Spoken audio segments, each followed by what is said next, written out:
Welcome to Man Does Tech, where I solve the problems you didn't even know you had. You start by confirming fundamentals.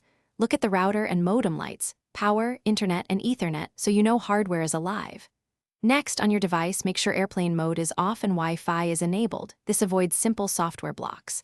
Then perform the classic sequence.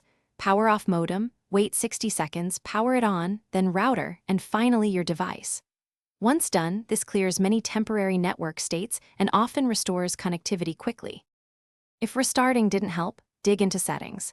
Check that your device uses DHCP unless you need a static IP, because mismatched IPs cause network unavailable. Then flush the DNS cache and renew the IP lease to remove stale name resolutions and address bindings. Make sure to test with an Ethernet cable. If wired works, you've isolated a Wi-Fi problem. Change channel, update wireless firmware, or reset SSID/password. These steps resolve misconfigurations and address assignment conflicts that block access.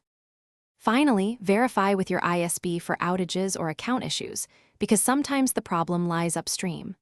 While you're there, update the router's firmware and confirm WAN settings, PPPoE, DHCP, or static credentials.